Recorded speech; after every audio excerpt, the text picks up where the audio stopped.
حضرات گرامی قدر،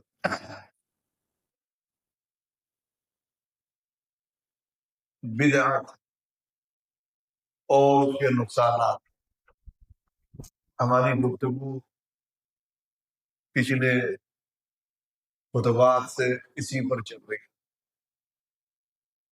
بدعت یعنی ایسا کام،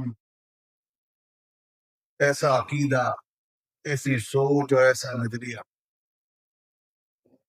جس کا وجود اللہ کے رسول کے دور میں نہ ہو۔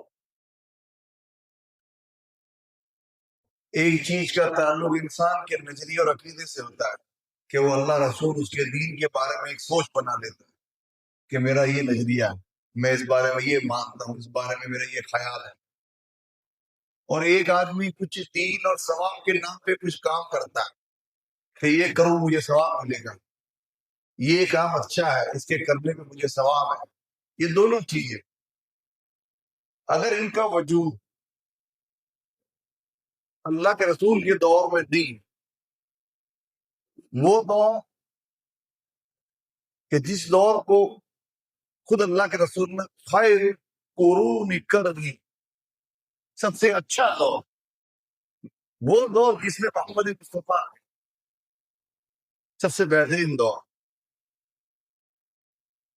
اس دور میں جو چیز دین، ثواب، عقیدے اور نظریے کے نام پہ نہیں تھی اس کو بدعت کہتے ہیں کہ یہ بدعت ہے۔ اور یہ اتنا بڑا گناہ ہے جس کا ذکر پچھلے 2-3 خطبات سے چل رہا ہے۔ کرنے والا ایسا کام برباد ہو جاتا ہے، خود بھی برباد ہو جاتا ہے، اس کا عمل بھی، اور برباد ہو جاتا ہے اس کا عقیدہ بھی۔ اور اس اچھے کام کو جو اس کو لگ رہا ہے کرنے سے وہ جہنم نصیب ہو جاتا ہے۔ آخری عذاب یہ بدعت کا، دنیا میں توبہ کی توفیق نہیں، اور آخرت میں جہنم کا دردناک عذاب رسول کے دربار سے دھتکار کے بنا دیا جائے گا۔ کتنے ہی نعرے مار دے رسول اللہ کی محبت کے، لیکن ایسے کام کر رہا ہے جس کا وجود نہیں تھا رسول اللہ کے دور میں۔ رسول اللہ کے دور میں وجود کا مطلب ہمارا قانون جو ہے، اللہ کی کتاب قرآن اور مصطفیٰ جان رحمت کا فرمان حدیث، ان دو میں جو چیز نہیں ہے وہ بدعت۔ اس کے نقصانات، اس کا عذاب، اس کی برائیوں کے تعلق سے ہم دوستوں کو ٹھیک ہے جو بات وہ تھی انفراد، یعنی نجی طور پر کیا نقصان ہے اس کام کرنے والے، نجی طور پہ کیا اس کو نقصان ہے۔ ایک نقصان اس کا اجتماعی طور پر بھی، اجتماعی طور پر مطلب مسلم سماج پر بھی اس کے برے اثرات پڑتے ہیں۔ ایک آدمی خود برائی کرے اس کا نقصان اس کی جان ہے، لیکن بدعت کا کام اور بدعتی عقیدہ ایسا نقصان دہ گناہ ہے کہ اس کے اثرات مسلمانوں کی اجتماعی یعنی سماجی زندگی پہ بھی پڑتے ہیں۔ اور سب سے بڑا نقصان کیا ہوتا ہے؟ مسلمانوں میں آپسی پھوٹ بڑھ جاتی ہے، آپسی پھوٹ، جھگڑا، ٹنٹا، آپس میں اختلاف، انتشار، لڑائیاں، سر مکمل، یہ بدعت کے نام پہ ہوتی ہے اور ہو بھی رہی ہے۔ زمینی سطح پر آج آپ دیکھیں جتنے باطل نظریات ہیں، بدعتی گروہ ہیں، وہ سب کیا کر رہے ہیں؟ اختلاف پیدا کر رہے ہیں، مسلمانوں کو توڑ رہے ہیں، اور توڑنے کے لیے خیال آ رہا ہے۔ پہلے تو درود و سلام، مردوں پر فاتحہ، قبروں پر عرس، ان ناموں پر جھگڑے ہوتے تھے اور آج بھی ہو رہے ہیں۔ لیکن آج امت کو توڑا جا رہا ہے اتحاد کا نام دے کر، نیا نظریہ، نیا عقیدہ، نئی سوچ پیدا کر کے امت کو توڑا جا رہا ہے۔ ہمارا کوئی بھی، ہم سب سے کٹ جائیں گے۔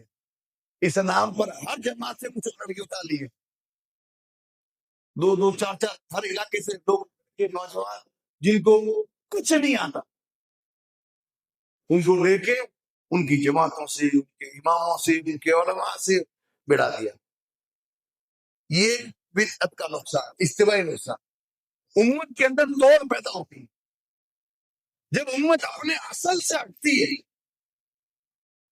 اپنی اصل اور بنیاد سے جب امت ہٹتی ہے تو امت میں تفرقہ بازی ہوتی ہے، فرقہ بازی ہوتی ہے، جماعت بازی، تنظیم بازی، گروہ امت کے اندر دھڑے در دھڑے بن جاتے ہیں، اور اس کی بنیادی وجہ امت کا، مسلمانوں کا صحیح دین سے ہٹ جانا۔ جب صحیح دین چھوٹے گا تو کوئی نہ کوئی کسی نہ کسی چیز کو پکڑے گا، اور آج لوگ پکڑ رہے ہیں۔ تقسیم نہ تقسیم، پہلے بڑے بڑے نام تھے، اب ان ناموں کے اندر بھی کئی دھڑے، نہ تبلیغی جماعت محفوظ رہی دھڑے بندی سے، نہ بریلوی محفوظ رہے، نہ اہل حدیث محفوظ رہے۔ صحیح معنی سے جو ہٹا اس میں دھڑے بازی ہوئی، ہو رہی نہیں ہو رہی؟ امت کتنی تقسیم ہو رہی،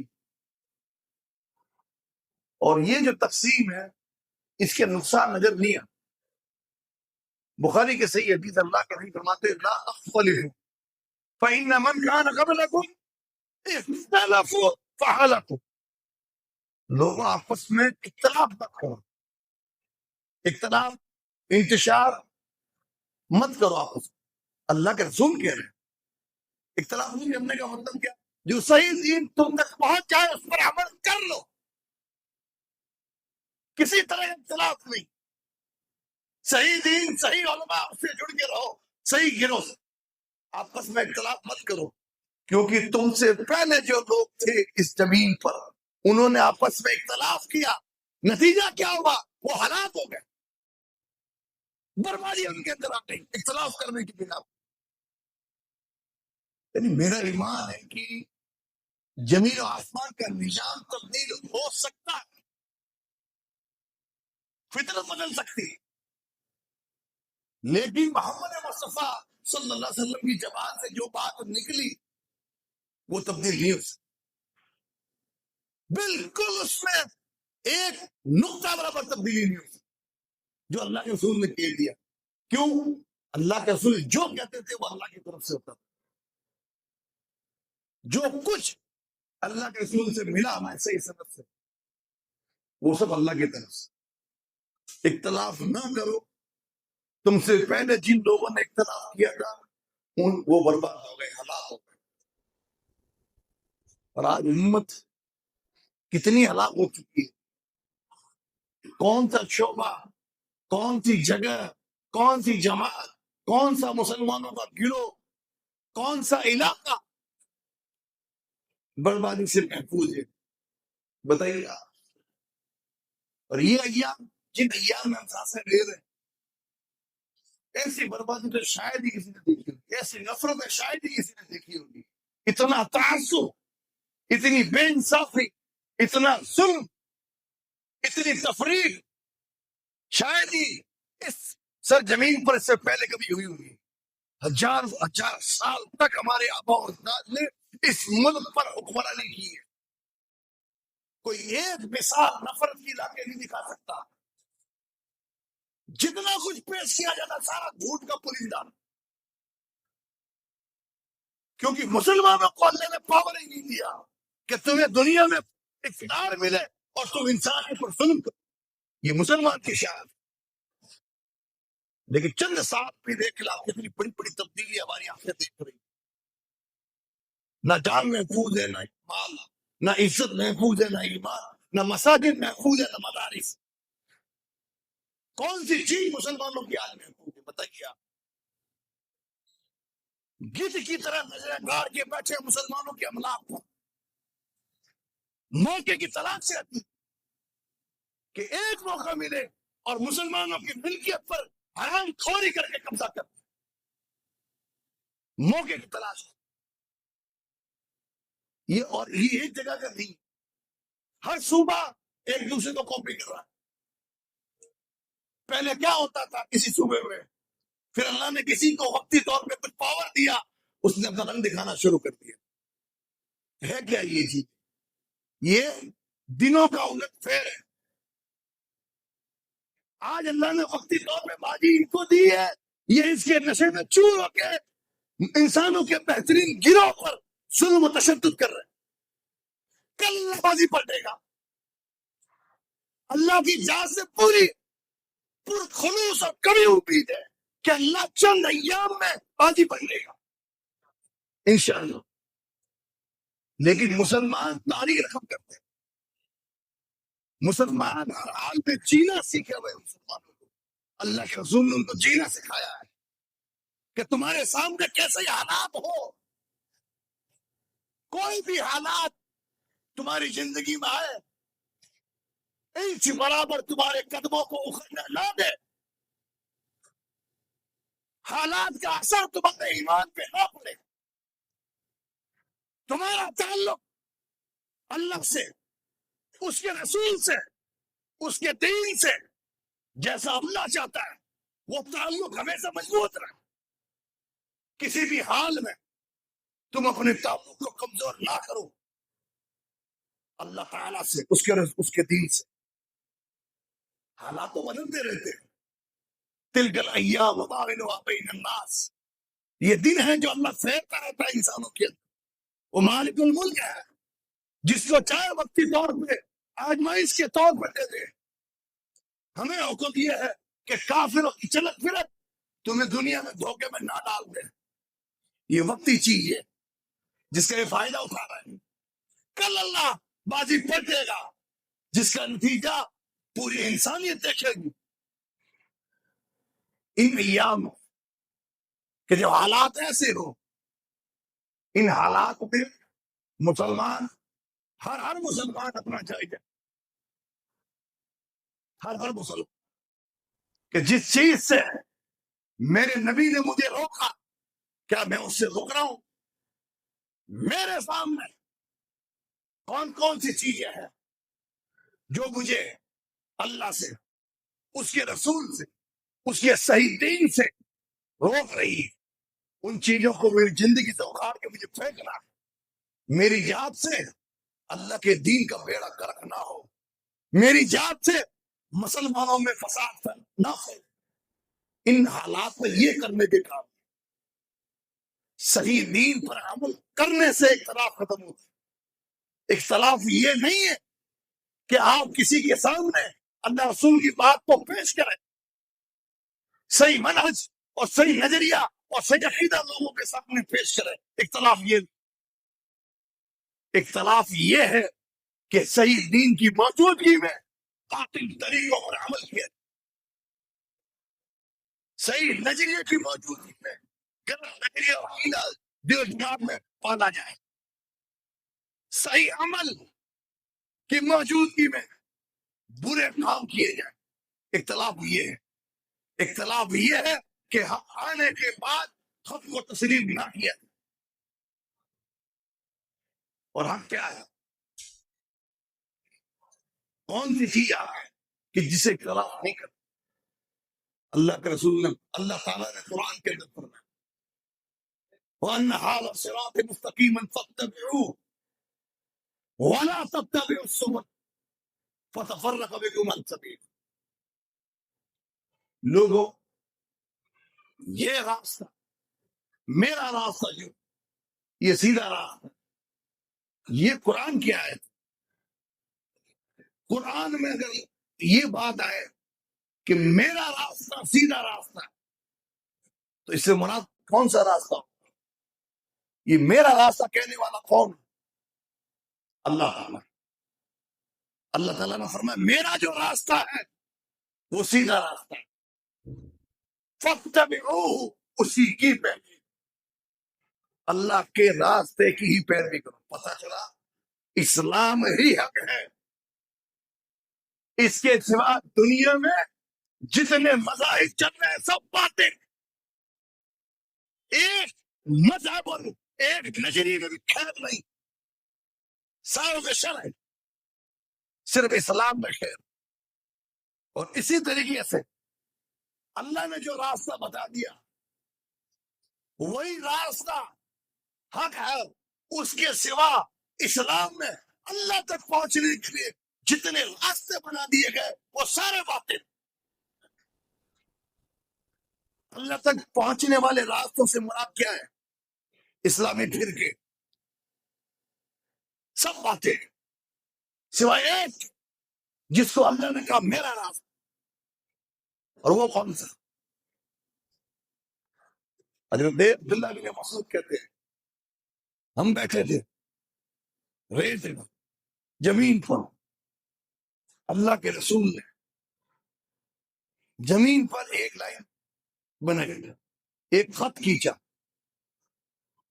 اور اس کے دائیں بائیں مسند احمد کی روایت کے اس کے دائیں اور بائیں بہت ساری لکیریں کھینچی ارد گرد, اور ابن ماجہ کی روایت کے اندر 2 دائیں لائنیں اور 2 بائیں, 4 لائنیں, 4 لائنیں, ایک سیدھی اور 2 ٹیڑھی ادھر اور 2 ٹیڑھی ادھر, اور فرمایا ھذا صراط مستقیما فاتبعوہ, یہ جو سیدھی لائن ہے یہ ہے میرا راستہ. یہی آیت پڑھی سورہ انعام یا سورہ یونس یا سورہ عنکبوت. سیدھی لائن کو کہا ھذا صراط مستقیما فاتبعوہ, یہ جو سیدھی لائن ہے یہ میرا راستہ. اور جو اس کے ارد گرد لائنیں بنائی ہوئی 2 ادھر 2 ادھر یا کچھ ادھر یا کچھ ادھر, فرمایا ان دوسری ٹیڑھی لائنوں پر شیطان بیٹھا جو تمہیں بلا, ہر مسلک, ہر جماعت, ہر تنظیم بلا رہی ہے. جو صراط مستقیم پہ نہیں ہے تو سمجھنا بلانے والا ٹیڑھا ہے اور شیطان کے راستے پہ بلا. اللہ کے رسول نے جو سیدھی لائن کی تھی وہ راستہ کون سا ہو سکتا ہے؟ کون سا راستہ ہو سکتا ہے اس بات کے سوا کہ اللہ کی وحی کی اتباع, جس کے بارے میں قرآن نے کہا اتبعوا ما انزل الیکم من ربکم ولا تتبعوا من دونہ اولیاء او ما قال, پیروی کرو اس کی جو تیرے رب کی طرف سے اترا ہے, جو تمہارے رب کی طرف سے, اس کے سوا اور اولیاء کی پیروی نہ. قلیلا ما تذکرون, کم لوگ ہی ہو تم جو نصیحت کر پکڑتے ہو. آسمان سے کیا ہوتا؟ کون سے امام کی امامت آسمان سے اتری؟ امام پیدا ہی اس وقت ہو رہے ہیں کہ جب دین کو مکمل ہوئے 75 سال گزر چکے تھے, اس کے بعد امام پیدا ہو رہے ہیں. اب پیدا ہوتے ہی تو کسی کو امامت ملتی ہے پڑھنے سے, لکھنے سے اور اس درجے تک پہنچنے سے. تو بتاؤ جس کی پیدائشی 50 سال بعد ہے اس کی امامت دین میں کہاں ہوگی؟ تو بنیاد ہی بدعت سے شروع ہو رہی ہے. 4 امام مرد اور 4 مذہب اگر تقلید شخصی کی دعوت دے تو ان کو بدعت کہنے میں کوئی حرج نہیں ہے, کیونکہ ان کا وجود قرآن میں, ان کا وجود سنت میں نہیں, ان کا وجود خلفاء اربعہ کے دور میں نہیں, ان کا وجود صحابہ کے دور میں نہیں, ان کا وجود تابعین کے دور میں نہیں, ان کا وجود تبع تابعین کے دور میں نہیں. کن کا؟ ان فرقوں کا, ان جماعتوں, ان مسلکوں کا, ان عقیدوں کا, ان نظریوں کا امام پیدا ہو گئے, لیکن تقلید شروع نہیں ہوئی تھی. 4 برس کے ایک ہی پیچھے کوئی نہیں چلتا تھا. اگر چلتے تھے تو سارے کے سارے مدینے والے امام کے پیچھے چلتے تھے کہ جس کی امامت کی تعریف اللہ کے قرآن نے کی, کہ جن کو امامت کے منصب پر اللہ نے بٹھایا, جن کی اتباع اور پیروی کا حکم اللہ نے دیا, ان کی امامت, ان کی اتباع, یہ دین ہے. اور یہی دین جو ہے یہ تفرقے سے لوگوں کو بچاتا ہے. امام مجاہد رحمۃ اللہ تابعی صحابہ کے شاگرد اس آیت کو پڑھ کے تفسیر کرتے ہیں البدع والشبہات, کہ اللہ نے جو کہا نا کہ یہ میرا سیدھا راستہ ہے, اس کی پیروی کرو, ولا تتبع سبل، اور دوسرے راستوں کی پیروی مت، فتفرق بکم عن سبیلی، جو تمہیں اس سیدھے راستے سے ہٹا دے۔ کتنی صاف ہے، ایک راستہ بتایا سیدھا، عربی کے اندر صراط لفظ آیا، صراط کہتے ہیں ایک راستے، ایک تو پکڑنا ہی پکڑنا، سب سے کٹ کے نہیں چل، ایک تو ڈھونڈنا ہے، صراط سنگولر ورڈ، واحد، اس سیدھا جو راستہ ہے اس کی پیروی کرو، وَلَا تَتَّبِعُوا السُّبُلَ، اور دوسرے راستوں کی پیروی مت۔ جب دوسری کی بات آئی کہ اس میں جمع کا صیغہ استعمال کیا، بہووچ، راستوں کی پیروی مت کرو، ایک سے زیادہ جو ہے ان کی پیروی مت کرو۔ بتایا حق تو ایک ہی ہو سکتا ہے، پر حق ایک ہی ہو سکتا ہے، چار بار نہیں ہو سکتے، کیونکہ سبل کہا، بہت سارے راستوں کی پیروی مت کرو، تھوڑا تھوڑا سب سے مت کرو کہ تھوڑا اس کا ٹھیک ہے جو میٹا کہتا ہے، تھوڑا احمد رجا سے لے لیں، تھوڑا سیف الاسلام سے لے لیں، تھوڑا اشرف علی سے لے لیں، اور تھوڑا احمدی سے لے لیں، تھوڑا اسحاق سے لے لیں، اور تھوڑا مودودی سے لے لیں، سب سے لے لیں اور نیا کچھ کھڑا کر دیں۔ وَلَا تَتَّبِعُوا السُّبُلَ کہا، اور پیروی مت کرو دوسرے راستے، لینا ہے تو وہاں سے لو جہاں سے ان لوگوں نے لیا، یعنی اللہ کے قرآن سے اور مصطفیٰ کے فرمان سے صلی اللہ علیہ وسلم۔ وَلَا تَتَّبِعُوا السُّبُلَ، دوسرے راستوں کی پیروی مت کرو، کیا ہوا؟ فَتَفَرَّقَ بِكُمْ عَنْ سَبِيلِ، جو تمہیں اس سیدھے راستے سے ہٹا، اس قرآن سے، اس سنت سے، اس صحابہ کے طریقے سے تمہیں ہٹا دے، اور جب اس طریقے سے ہٹ جائے گا تو کیا ہو؟ سیدھا جہنم مسیر، اور جہاں پر سے اس کو نکالنے والا کوئی نہیں ہوگا کہ جس نے اسلام کے، اللہ کے قرآن کے، نبی کے فرمان کے راستے سے ہٹ کر نئے راستے اختیار، ذالکم وصاکم بہ لعلکم تتقون۔ اللہ تعالیٰ تمہیں وصیت کرتا ہے اس لیے کہ تم ڈر جاؤ، تم پرہیز کر لو، تم رک جاؤ، تم سمجھ جاؤ، اس لیے اللہ پر تمہیں نصیحت کرتا ہے۔ اللہ کا راستہ، اس کی واضح تفصیل اللہ کے نبی نے فرمائی تھی، ترکت فیکم شیئا لن تضلوا بعدہما تمسکتم بہما کتاب اللہ وسنت۔ تیسری چیز تو وہ چھوڑی نہیں اللہ کے رسول دنیا سے جانے سے کچھ ٹائم پہلے جب آپ کو خبر دے دی گئی تھی کہ اب دنیا سے جانے کا وقت ہو رہا ہے، اس وقت آپ نے کہا ترکت فیکم شیئا، چھوڑ کے جا رہا ہوں دو چیزیں۔ چھوڑنا مطلب کیا ہوتا ہے؟ آپ کے بیچ بیٹھا ہوں تو چھوڑنے کا مطلب نہیں، اب یہاں سے اٹھ کے جا رہا ہوں، اس کو کہتے ہیں چھوڑ کے جا رہا ہوں، دو چیزیں چھوڑ کے جا رہا ہوں، اس کو اگر تھام لو گے تو کبھی گمراہی نہیں ہے۔ کیا ہے وہ چیز؟ کتاب اللہ و سنتی، اللہ کی کتاب اور میری سنت۔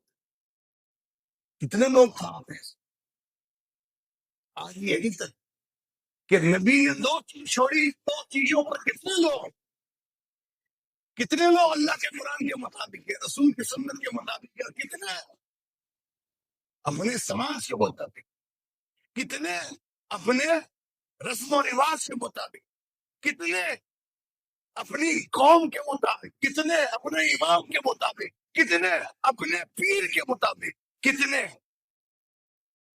ہر آدمی نے کچھ لے رکھا ہے۔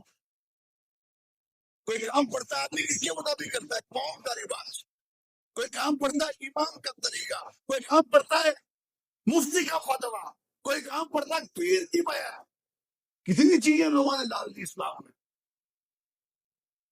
آپ کو غور، آپ کس طریقے، وہ طریقہ جو نبی چھوڑ کے گئے تھے کتاب و سنت اس پر ہے، یا اپنی من مرضی کے بنائے ہوئے طریقوں، اگر من مرضی کے طریقوں پر تو سمجھ لیجیے تمہارے کوئی اللہ سے دعا ہے اللہ مسلمانوں کو صحیح دین کے طرف لوٹنے کی توفیق عطا فرمائے، اللہ کتاب و سنت کے عمل کی توفیق عطا فرمائے، اللہ مسلمانوں کو اختلاف و انتشار سے بچائے۔ اس اختلاف و انتشار کی بنیاد پر جو تشدد و ظلم ہو رہا ہے، اللہ اس ظلم و تشدد سے مسلمانوں کی حفاظت فرمائے، ان کے جان و مال دین ایمان عزت آپ ہو کہ اللہ تعالیٰ حفاظت فرمائے اور ظالموں کے تک پہنچائے، ان کے ظلم کو ان کے منہ میں دبا دے، ان کے شر سے مسلمانوں کی املاک کی حفاظت فرمائے، ان کے مکر سے مسلمانوں کی حفاظت فرمائے. آمین. تقبل یا رب العالمین وما علینا الا البلاغ المبین.